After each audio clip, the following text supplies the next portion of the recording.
Hello everyone, আসসালামু আলাইকুম। Welcome to my platform. আজকে হঠাৎই সন্ধ্যার দিকে আমাদের বাসার প্রাইম মিনিস্টার আমাদের জন্য মুভির টিকিট বুক করে দেয়। আমার কাছে এটা একটা সাডেন সারপ্রাইজের মতো ছিল।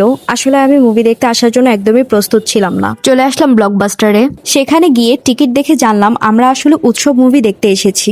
যেহেতু টিকিটটা আগে থেকে বুক করা ছিল তাই বেশি একটা কষ্ট করতে হয়নি। সত্যি কথা বলতে মুভিটার প্রথম দিক দিয়ে অনেক বেশি বোরিং লাগছিল, কিন্তু যখন জাহাঙ্গীরের অতীত জীবনের কাহিনী শুরু হলো তখন থেকে মুভিটা আমার কাছে আসলে বেশি ভালো লেগেছে। এইবারই প্রথম আমি এমন একটা বাজে অভিজ্ঞতার শিকার হলাম। ওনাকে বলার পরও উনি হাত উঁচু করছিল, মাথা উঁচু করে রাখছিল, এদিক ওদিক হয়ে বসছিল, মানে খুবই একটা বিরক্তিকর সিচুয়েশন ছিল। তো সবশেষে যাই হোক, মুভিটা আমি ভালোই এনজয় করেছিলাম, শুধু একটু স্ক্রিনটা দেখতে প্রবলেম হয়েছিল এই আর কি। ফ্যামিলি নিয়ে দেখার মতো বেস্ট একটা মুভি ছিল। আমি তো সবাইকে বলবো পরিবার সহ সবাই গিয়ে একবার হলো এই মুভিটা যেয়ে দেখে আসবেন। আমিও হল থেকে বের হয়ে দেখলাম ব্যানারে বলা আছে পরিবার ছাড়া দেখা নিষেধ। বাইরে বের হয়ে দেখলাম খুব জোরে বৃষ্টি হচ্ছিল, তাই আমরা একটু অপেক্ষা করছিলাম। বৃষ্টি শেষ হওয়ার পরে আমরা বের হয়ে গেলাম বাসার উদ্দেশ্যে। বাসায় যেতে যেতে আমরা আলোচনা করছিলাম মুভিটা কার কাছে কেমন লেগেছে, কোন অংশটুকু কার বেশি ভালো লেগেছে।